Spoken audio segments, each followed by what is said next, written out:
গলদা চিংড়ির মালাইকারি, মাটন একদম রেওয়াজি, ভেটকি মাছের পাতুরি, ফিশ ফ্রাই। তার সাথে এটা হচ্ছে আমাদের মকটেল কাউন্টার। ওপেনিং মকটেল দিয়ে শুরু হোক, এটা দিয়ে আমাদের যাত্রা শুরু হোক। এবার আস্তে আস্তে আমরা স্টার্টার কাউন্টারের দিকে এগিয়ে চলবো। এই আমাদের স্টার্টার কাউন্টার শুরু হচ্ছে, একটু খোলো। এটা হচ্ছে মোমো, দু রকমের মোমো রয়েছে আমাদের এখানে, chicken momo and veg momo. Sauce রয়েছে, এখানে কফি প্রোভাইড করা হয়েছে, ক্লথার কফি। আস্তে আস্তে আমরা এগিয়ে চলছি। এটা ক্রিমি পাস্তা, এটা হচ্ছে ক্রিসপি চিলি বেবিকর্ন, এটা চিকেন রেসমি কাবাব, পুদিনা ধনেপাতা চাটনি। এটা পানের কাউন্টার। স্টার্টারের কাউন্টার আপনারা দেখলেন, এখানে মেন কোর্সের জন্য সিটিং অ্যারেঞ্জমেন্ট রয়েছে। বলেন দেখুন কি সুন্দর চেয়ার অ্যারেঞ্জ করা রয়েছে, এখানে আপনারা নিজেদের মেন কোর্স ডিনার এনজয় করতে পারবেন। এই আমাদের menu card, standing menu card, এটা টেবিলেই রাখা থাকছে।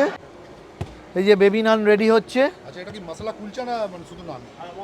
মশলা কুলচা, পনির বাটার মশলা, স্যালাড, ফিশ ফ্রাই,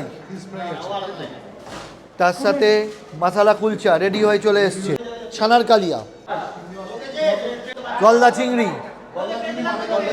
চিংড়ির মালাইকারি, মাটন রেওয়াজি, মাটন একদম রেওয়াজি, ভেটকি মাছের পাতুরি, হট গোলাপ জামুন। হ্যাঁ, এদিকে মিষ্টির মধ্যে কৈরাভোগ, এটা হচ্ছে ক্যাপসিকাম চাটনি। এটা ব্লু অর্কিডের নতুন innovation, creation, house of creation. আপনাদের স্ক্রিনে নাম্বার যাচ্ছে, স্ক্রিনে নাম্বারটা নোট করুন। এটা ব্লু অর্কিডের অফিসিয়াল নাম্বার, আমার নাম্বারও রইল। যদি আপনারা মনে করেন যে blue orchid house of creation, তাদের দিয়ে নিশ্চিন্তে আপনার যে কোনো ইভেন্ট, এটা কর্পোরেট ইভেন্ট হতে পারে, বার্থডে হতে পারে, ওয়েডিং অ্যানিভার্সারি হতে পারে, ওয়েডিং হতে পারে, we are the one step solution for all your happiness events. শুভ অনুষ্ঠান আসতে যাচ্ছে বা আপনি সেলিব্রেশন করছেন, দাদার চ্যানেল থেকে আমাদের কন্ট্যাক্ট করলে আমরা অবশ্যই আপনাদের জন্য স্পেশাল রেট অফার করব।